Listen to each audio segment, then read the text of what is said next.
Hey, thanks for joining me. Once again, I dig through my boxes and I find shit that I forgot that I had. I have more issues of Ascension. I didn't even think it went this far. I have so completely put this comic title out of my mind outside of the first couple issues. It's like, oh, Top Cow, it's David Finch. He's going to do his own title. It's Ascension. It's kind of his own thing, and he's going to get to explore kind of characters and designs and art of all kinds of cool shit that he loves to do. And it was kind of interesting for an issue or two, but it kind of got to be really boring. And I think that the only thing anyone would remember these things for is the art. I don't think there's a single soul on the planet that goes, oh my God, you remember that story in Ascension from Top Cow? Do you remember how good that story was? Oh my God, let's go read the collected edition of that. I've done issues 1 through 7, I think. I don't know where 8, 9, 10 are. I'm sure I've got them somewhere. I was just digging around and found issues 11 and 12. You know what? Why not? Let's look at them. It's not like I'm interested in the story, obviously. We're going to look at some artwork. But before that, I also found this thing with it. Wizard Ascension Special Edition. Ooh, it's going to be so interesting. You know, I could see how Finch was trying to lean into some stuff that he liked to draw, like big muscular guys with claws and hot naked girls, and there's angel wings, and there's claws, and there's Greek architecture, and just everything like that. It sounds like it's fun to draw. I can see how it's something that he was probably really into at the time. But man, I gotta say that nothing really clicked in my mind with this stuff being anything really interesting beyond oh, look at the art. There you go. There's this guy. He's flying through the sky. He's got wings. He looks violent. The lightning bolt in the background, the coloring, it's pretty cool. I mean, it's cool. It's interesting to look at, I guess. I feel like some of these pages were in the comic, but then again, maybe not. This issue 0 might just been a unique one-off. I don't know. Again, I don't have any of the story committed to memory. It's funny, like I was saying, how, sometimes you read a story and you've committed the story to your memory for decades past, and then other times you read a thing and you're like, well, that happened, and then the only thing you ever do if if the comic's worth it is that you flip through it for the art, and that's what these things always were, but not the story. So I don't remember if these were pages in the original comics. I don't think they were. I think this was a unique kind of preview for Wizard back when Wizard was a thing. And again, I'm not going to deny for a second that I felt like, Finch was giving everything that he had. I mean, that's a pretty cool shot. The thing is I would actually love to see all the black and white on all of these pages, because I bet they look really neat. And that's not a diss on the coloring. The coloring looks pretty damn good. I don't know. There's just nothing here that was just interesting. Another thing I talked about, and I feel like I have to bring it up every time, but before I do that, I have got to go shut the door to my room because this goddamn light reflection over here driving me nuts. Mr. Finch struggled with female faces for so long, and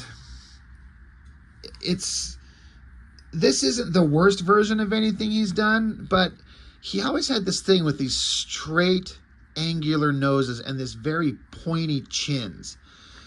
He was never good at female faces. He has subsequently learned to do that, but back in the day, with all the stuff he drew really, really well, the female faces. Now, from a design perspective, big face here, panels that kind of fall out of the page like that, that's all fine.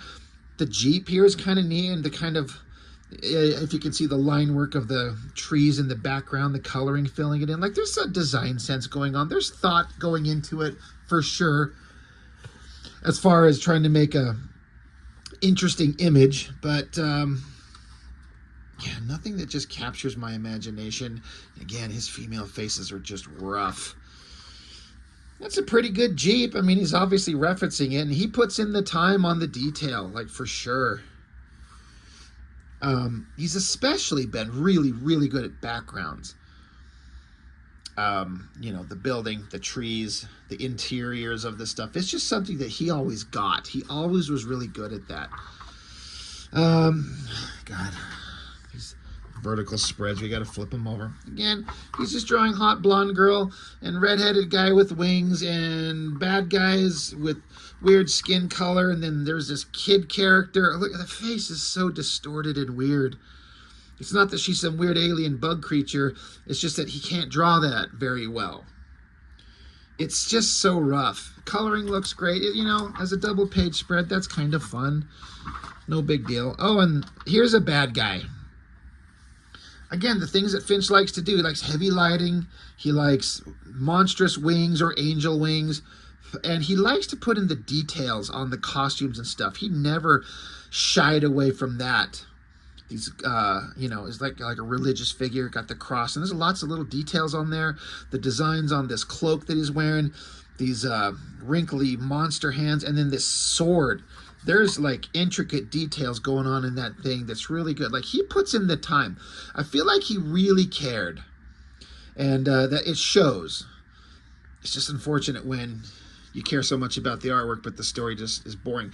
The stuff that I always found really interesting, sketchbook stuff. That's neat. Just seeing his, you know, his pencil work, whether that's just him just working out ideas, like designing the characters. And so, I mean, not much of a design. He's just a male character with angel wings, but you got to kind of put it down and, you know, it's one thing to have an idea in your head, but even if it's a simple basic design, until you actually draw it out and we get to see it, it doesn't quite manifest until you get to actually see the thing. And more sketches. This stuff is fun. You know, that's not a bad face over there. It's just funny how it gets finished into kind of a mess. Interesting stuff. I like that sketchy figure there. That's neat. This is cool. I wish that this was a higher resolution image or just the black and white of the cover. I would love to see this stuff in black and white, which, I mean, we are, but it's not even like full size on the page. It's shrunk down. I'd love to see it in bigger glory, you know what I mean, to show off the art.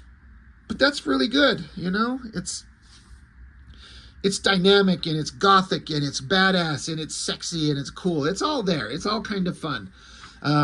Just didn't really work very well in the long run. So yeah, that was that stupid Wizard Zero. So we got issues 11 and 12. The one thing that I will give full props on for sure is look at Finch painting. I don't know when or where he became a painter, but this level of skill in a painting, this is Finch in 98. Like, holy shit.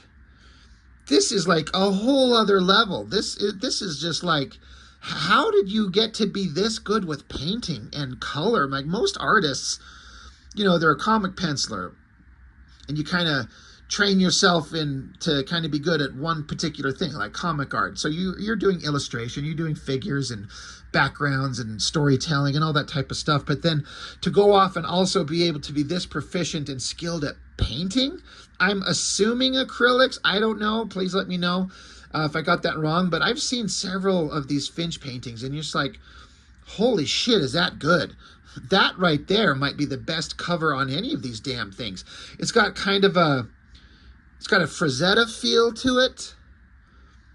I don't know. How did he learn to paint like this? Like, this shows an understanding and a skill that just blows my mind. That, like, I feel like his penciling in comics is not as advanced and knowledgeable as this.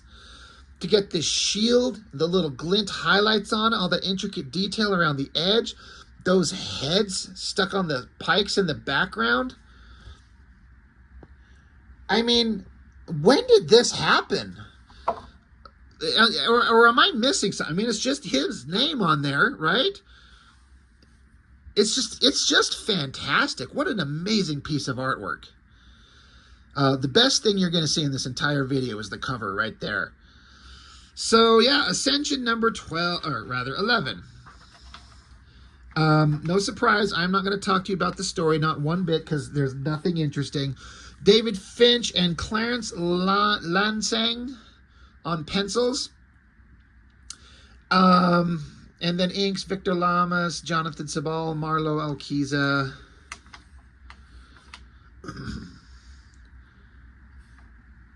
You know,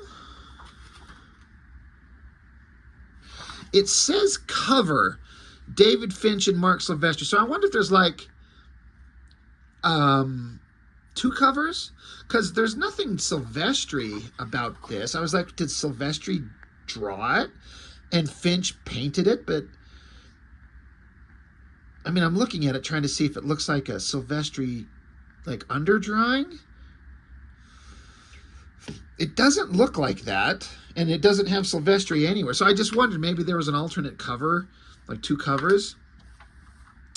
I don't know. I'm just fascinated by that covers. But into the art. So we're going to go back and forth between David Finch and Clarence Lang. I've talked about him a little bit. He did some stuff for Top Cow. He's one of those guys that was like, he was good. He was really good. I just kind of feel like he didn't have that it factor that just made him stand out and explode. When you have Top Cow, you have Silvestri, and then you have David Finch, and you have Michael Turner. And those were like the superstars. And then everyone else below them were all really good. Top Cow had fantastic artists all across the board. And a lot of them put in a lot of work for a lot of years, but then a lot of them just kind of disappeared or moved on into other fields and different jobs, and you don't hear about them anymore. I don't know what happened to this Clarence Lang. Again, he was really good. He had a lot of skill, but just nothing that was like that it factor that just pushed him over the edge. And I can only guess that when these guys drew for Image Comics, Top Cow in the 90s, and then they disappeared, comics are not a passion of theirs. They probably went off to go find jobs that paid a lot better because we need pay. You gotta have your, you gotta be able to live. And if you have families, wives, kids, whatever, and comics aren't paying the bills, especially when the industry crashes, I get it. But it seems like the artists who love to do comics still do it on occasion a little bit. They keep their hands in the comic field a little bit on occasion. So I don't know, I'm just kind of going off here. But like I said, like some of these artists not having that it factor, like look at this double page spread of these villainous bad guy monsters. They all kind of look like the same figure. They're just from the same race of people. They're male figures, so they're all kind of like interchangeable. But that's a pretty good shot. Great musculature. It's dynamic. It's a great use of the double page spread. Inking's fantastic. Coloring is pretty epic. Like, it looks great. It's just that they're boring nobody villains. But as a piece of art, that's incredibly awesome. And so, yeah, we're still into the Finch world here. And then it jumps over to Clarence Lang. Now, the casual viewer may not notice a difference. I definitely do. Finch is a lot more angular. Clarence Lang is a little bit more rounded and soft, I guess. And that's not a negative. It's just the way that he draws. That's a pretty solid face. And it all is. He draws better female faces than Finch ever did. So again, his art's really solid. It's all there. He can do it all. But it's just like I said, what's the scenario that happened that made him just quit comics? As I'm assuming he did. Because he's certainly skilled, but he just doesn't have that it factor that gave him anything to pop off. And so maybe he just gave it up.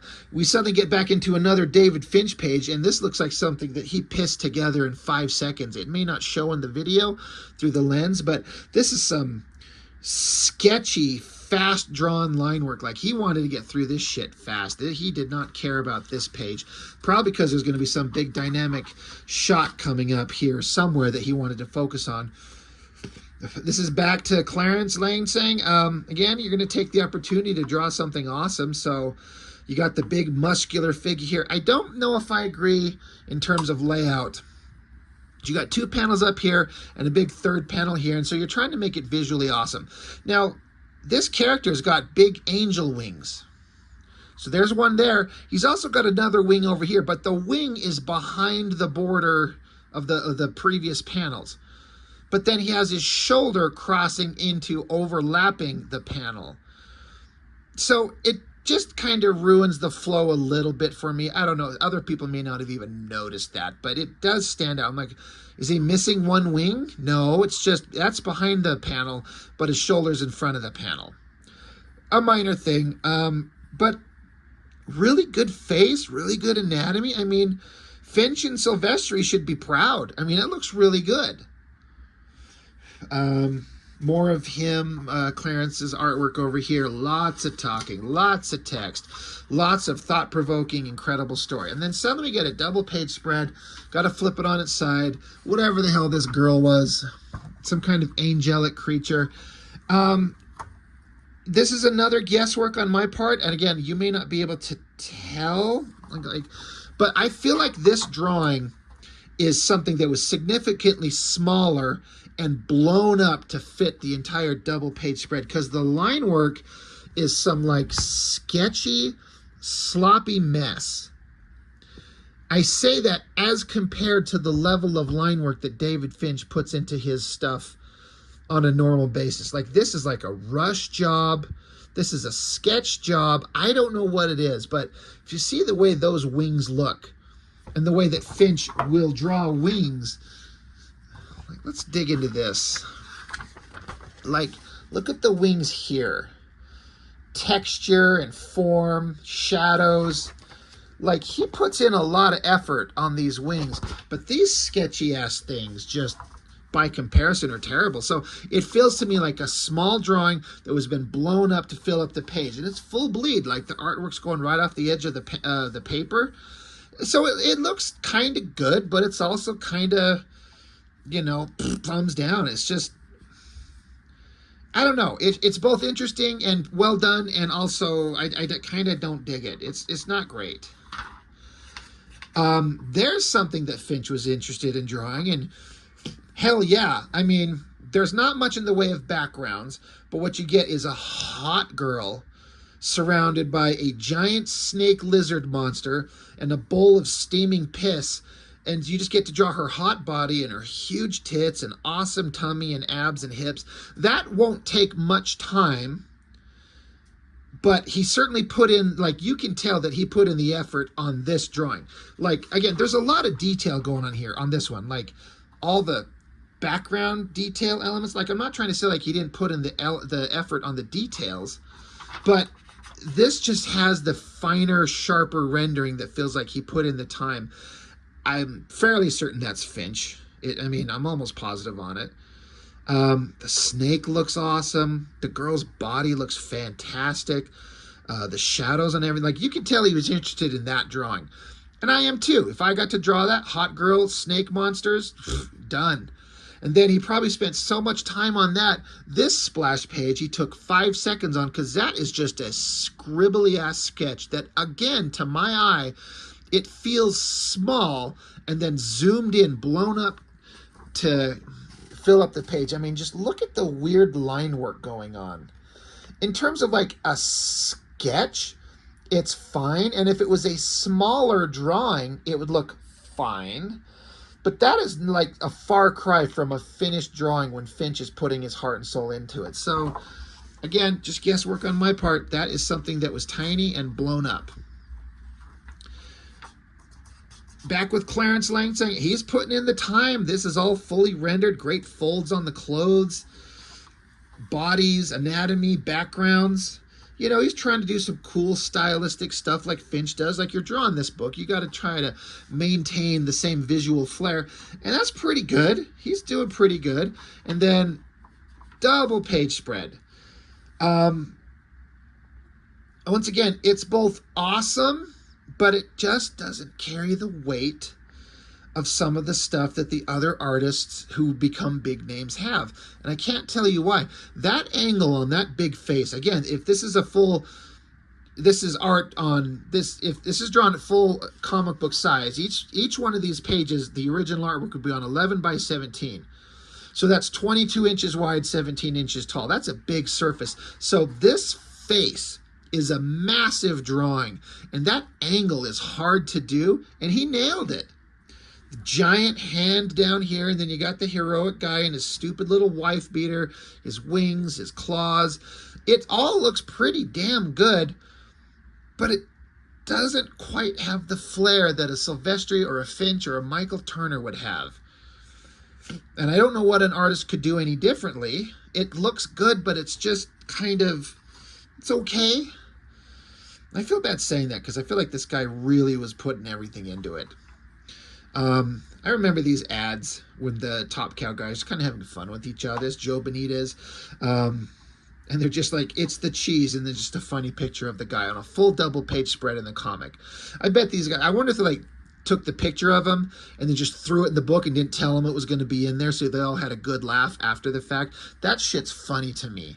That's hilarious if that's the case, and I wouldn't be surprised. But I like that when it's obvious, like the guys in the studio are having like a good time being goof-offs with each other. It's fun. But yeah, so the story just keeps going. It's people talking and standing around and then fighting and then talking. And pretty sure this is a David Finch page. I think so. Feels like the more angular line work of a David Finch drawing. Yeah, especially that face over there, yeah. Again, he's drawing these monstrous bad guys of his, and they look awesome. That's really cool looking monster stuff. But yeah, that's the end of that issue, issue 11. Again, it's okay. It was kind of boring, but it's kind of okay. So now, yeah, that was Finch and Clarence Lang saying. Now in this one, Ascension, issue 12, Finch and Ching. Finch Ching. So an artist by the name of Brian Ching. It's another Top Cow guy who I'm like, I remember that guy's name, and I remember he drew some stuff, and he seemed like he was pretty damn good. But he, again, I'm repeating myself, but it's the same thing with the Clarence guy. Didn't have that special something, that unique thing that just pushed him to like stand out. So it's like they all kind of feel like, I hate to say lesser, shittier clones of Silvestri, because that's kind of insulting to say it that way, but I mean, I don't know how else to put it that doesn't quite explain exactly what I'm trying to get at. Like, in terms of a cover, it's just the lead character just standing there. It's well drawn, but there's nothing unique about it. Silvestri would do better, Finch would do better, Turner would do better. It's, again, this guy putting in this effort on this background, all these buildings, interiors, close up on the guy's face. Like, this guy can draw. I mean, look at his artwork here. The coloring is also selling the hell out of it. It looks really good. I've said that a lot. The coloring from Top Cow is just fantastic. And, you know, Silvestri hired fantastic artists. But again, where does this Brian Ching, where did he go? What's he doing? I can only imagine that maybe he went off to go do storyboards or animation or something, anything, video games where money's better. But I mean, look, he can draw, but it feels like a version of David Finch art. So it doesn't stand out. You're trying to keep the visual aesthetic set forth by the guys who created the book. I get it. I don't know what else you would do. Look at that shot. It's pretty awesome. Double page spread. You know, guys there, wings, monsters, teeth, blood, guts. I don't know. It works. I think also part of the problem is, as I've been saying, is this Ascension title. There's just, does it not just feel like it's the same thing over and over? People standing around, and then winged guys fight monsters, and then people standing around talking, and then winged guys fight demon monsters. It's just, it feels like it's the same thing, and we're 12 issues into it. I guess it seems like the little kid angel girl is grown up. Good backgrounds. All right, I got to flip it over. Got to have the obligatory hot girl shot. This is Finch Designs. You know, he designed this outfit. It's pretty fucking hot. You take a hot girl, put her in thigh-high boots and a little drapery kind of loincloth thing and bustier covering them hot knockers and blue skin. I'm in. Let's go. Let's throw the hammer down, baby. It looks great. But where's the unique factor?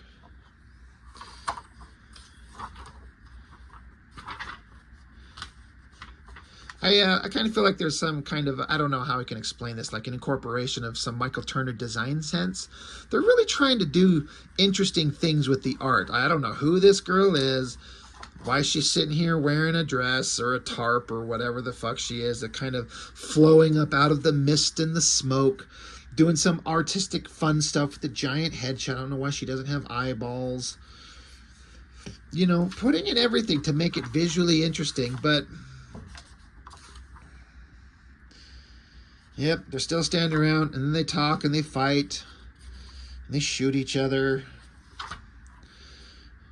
Some bad guy busts out old Painless out the bag. Gonna scream at each other. There's gonna be blood, there's gonna be guts, there's gonna be exploding heads. That's kind of interesting. Yeah. And something exploded.